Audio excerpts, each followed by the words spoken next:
Welcome to the K's Country Clubhouse. I'm Derm, and joining us this afternoon is John and James the Abrams. Hey guys, how's it going? Derm, good to see you. It's awesome. Thanks for having us on. John, where are you? I'm at home in Harrowsmith, Ontario. That's where my wife and I and our two dogs live. And James, and I'm in the where are prison you? city, Kingston. Some good things have come out of the city, have they? That's right. Yeah, That's some right. music, a little bit of music. Yeah. A little music and hockey. So guys, have you, John, you can have this first. How was your COVID summer? Yeah, I mean, James and I had an interesting COVID summer. We this is the first summer, and James can talk about this a little bit as well, but where I think it's the first summer in 20 years that James and I haven't been on tour. So I was 10 years old the last time that we didn't have shows for the summer. That was before we started touring seriously. And I just turned 30 here in August. So it's been a very different summer for both of us, although it's been awesome because it's given us a chance to focus more on the creative side of what we do some more writing, do some more collaborating, sort of get some sounds together for the next effort, the next record. And I think the nice thing about not being on the road and sort of jumping from city to city, we would have been in Canada and in Spain and a little bit in the States. That's all been deferred till next summer. But the nice thing about that is it's given us the opportunity to write and do some groundwork for the next record. And also we started our own live podcast on the Monday evenings at 5:30 p.m. on our YouTube channel called Off Road with the Abrams, which has just been a blast to get to talk to everybody every week. And what's the podcast all about? You guys talking music, talking just stuff? We talk about all kinds of stuff. We talk about our history on the road, and then we talk about a lot of the family stuff that really is the basis of why we play music. And then we just talk about topical things like things that are going on each week in our lives or in the world, and how we're responding to that. John is doing a good job painting the entire summer as being a pretty positive thing. But one sort of downside, I would say, is in the spring, I was actually planning on getting married, and Right. that got shifted because I wasn't able to. We were going to go overseas to do that, and obviously we couldn't do that. So that was one sort of more unfortunate thing. But you know what? People have situations that are a lot worse than that. So we're very thankful and consider ourselves very thankful that our health is good. So I think James and I have been sort of getting ourselves through some of the difficulty having these laughs on this podcast, though, because it's called Off Road, and so it's off road because James and I go off on these tangents. Came up with the idea when we were touring quite a bit last year and the year before, and we just get rambling on the road talking about all kinds of random stuff. And so we go into topics like dying malls in America. That was one of our more successful episodes. We talk about the expansion of the universe. We had a chocolate bar eating taste test. I think we kind of just ramble on a bunch of different topics, including our music career, and we love to kind of go into the obscurity. It's a lot of fun, and we've found a lot of our fans are having the opportunity to connect with us because that's really the main reason why we play music live. So Great. We're talking with John and James in the KX Country Clubhouse today. What is the best chocolate bar then? What one? Oh, James, what did you say? I'm a big, I call them Reese's chocolate cups. I'm a big fan of Reese's. Reese's is great. What about you, Johnny? Those were pretty high for me, but what we were both agreed on was that eat more chocolate bars. I don't even know how those things get sold. Derm, what's your take on eat more chocolate bars, man? You know, I can do I haven't done an eat more in ages, but yeah, of course not. I can do an eat more. Wonder Bar would be my. Yeah. Big one for me. I think the thing about the eat more was that it just feels like eating sawdust and molasses. That was just, and I've had my fair share of that over the years. I likened it to feeling like I was back in the pioneer days. Yeah, right. Yes. With some like a pioneer, a pioneer chocolate bar would be. The Big Turk is bad. The Big Turk. Oh, the Big is Turk. Not Sorry, I make couldn't hear you. assuming. Yeah. Not even worth mentioning. Big Turk. Yeah, right on. Do you guys have just on road stories? Have one Spinal Tap road story that stands above all the rest? Oh, James, what do you think? Because we have talked about. I mean, we had a recent.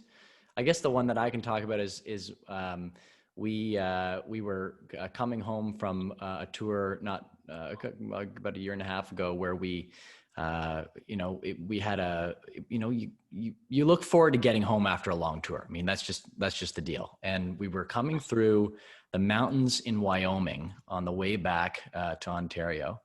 And we had our bus and we got off the beaten path up a 15 miles up a mountain with switchbacks that this bus had no reason to be on, that's for sure. And of course, just right at the top of the mountain, the bus breaks down bad enough that no mechanic can service us out there. We were stuck on the mountain for 18 hours with limited food and water, no eat more bars to keep us going, that's for sure. And all we had was our hope and the boys playing NHL on the PlayStation in the back lounge. We finally got towed down at 4 a.m. 18 hours later by some courageous guy who had a giant tow truck that towed our 50,000-pound bus down a mountain straight down. Another 36 hours later at the shop, and we finally limped the thing back home to Ontario. But I think that, if we're talking about the defeated side of Spinal Tap, that kind of felt like a defeat, but everything was uphill from there. Yes. One big one that I actually just thought of, yes. and John can tell me, I'll keep it quick, but John can tell what college it was. We were playing a college with Chad Brownlee and Jess Moskalouk, right, John? Right. That's right. Yeah. And I got lost. Do you remember what college that was, John? Yeah, that was it was one of the colleges. I think it was Fanshawe. We were playing Fanshawe. That's what it was. Yeah. So we were opening, and just where we were didn't have their own washroom, so I had to go find a washroom before the show, and I start going down these different hallways, and I eventually kind of get out of a barrier that was separating the event from the rest of the school. And I'm looking at the time because I can't, seem to find anywhere. And eventually as I'm making my way back, I'm looking at the time, it's almost showtime for us, like right? A minute before we have to go on stage. When I think of Spinal Tap, I think of obviously all those different corridors, and I get to the barrier that I had exited. And when I left, there wasn't a security person, but there was when I came back. And of course, it's the worst case scenario because I didn't have any of my ID or anything. And of course, it looks like I'm just some dude trying to sneak into a country show. And so that was the only time, the first, and I hope the only time that I will ever have to Google myself, because I had to pull up my phone and show them, look, I am this guy and I'm going on stage to play. And this is me in the picture on our website. So that was the saving grace. Google saved me. And we did get on stage in time, right, John? We didn't miss it. Yeah, we did. We might've been a minute late, but that for rock and roll standards, I said it's pretty good. Yeah. Yeah, that's awesome. Couple great stories. You guys have shared the stage with the likes of Dean Brody, the Dixie Chicks, Nitty Gritty Dirt Band, Luke Combs. Is there a bucket list artist you would love to either share the stage with or work with in the studio? Oh, I have always thought it would be fantastic. One of my favorite powerful female artists of all time is Shania Twain. I think getting a chance to get on stage with her, do some collaborating there, just her paving the way for women in country music, for anybody in country music, was a remarkable thing. Certainly we noticed that when we were kids growing up. That would be, at least from the country end, a really exciting opportunity, just given how much we love those records. James, what do you think? Unfortunately, one of the people that I would have said I would have loved to play with, because I played the fiddle, of course, right? And that was Charlie Daniels, and we just lost him. And unfortunately, we didn't get to meet him either.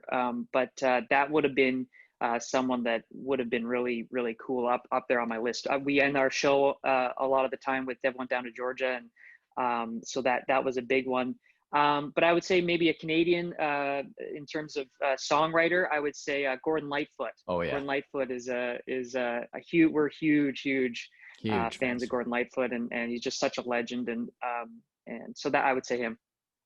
We're talking with John and James of the Abrams brothers here in the KX Country Clubhouse in 2017. You guys won the Country Music Association of Ontario Roots Artist of the Year. How did the band the family celebrate getting that trophy? You If know, you could. oh yeah, absolutely. Well, I think that what's so special about that recognition, and we're so thankful for the CMA Ontario Awards for that category and for that recognition, is that we're the fourth generation in our family touring and playing music on the road. I know you know that, Derm. We've talked about that before. And so to come from old time country music, to come from bluegrass, to come from those deep roots in our family, there is something extra special sort of across our generations that really meant the world to us and meant the world to them, to see us be able to carry on that torch in their name. And so I'm sure, I know we had when we got home, we had a great big dinner at Nan and Pop's place, as are our grandparents. They're the second generation.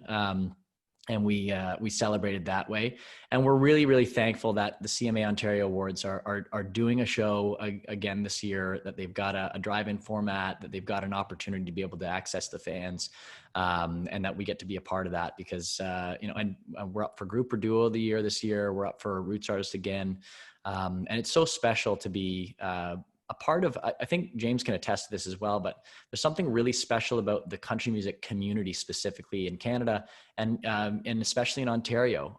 We've had the wonderful opportunity to grow up touring around the world, throughout the United States, Europe, Israel, of course, across Canada. And there really is something extra special and very different about the community around country music in our own home province here that becomes really apparent every time that we have these great big beautiful finale moments at the end of the CMA Ontario Awards. Hopefully something like that can happen this year, where we all sing together as artists, and it just goes to show that this really is a big family, and family is a huge part of our theme, and our lifestyle as artists. Yeah, the Canadian country music scene, and then on a smaller scale, the Ontario country music scene. Well said, John. Absolutely, a real tight knit family. Everyone supports everybody, and it's a great family to be a part of. So the 2020 Country Music Association of Ontario Awards are set for Sunday, October the 4th in London. You guys do have a couple nominations, and you're playing that week. Yeah, it's gonna be great. James, you pumped? I'm absolutely pumped. I'm just to further to your point, John, I think in a time like this, it almost makes it that much more clear how much I miss the community, because to go a whole summer and to not be able to see the different folks in the scene has been really missed on my end. But I'm very excited to finally get to some playing here, and it'll be really fun. Couple quick questions. Did you guys binge watch anything throughout the last 5 months of self-isolating, and what have you watched? What do you recommend? James, what do you think? I've gone along with all the ups and downs of everyone on all kinds of series. Obviously, early on in quarantine, it was Tiger King, and there's been so much since then. But obviously, a big thing in the summers is Big Brother, which came back. Okay. And there's lots of shows like that I definitely follow along with.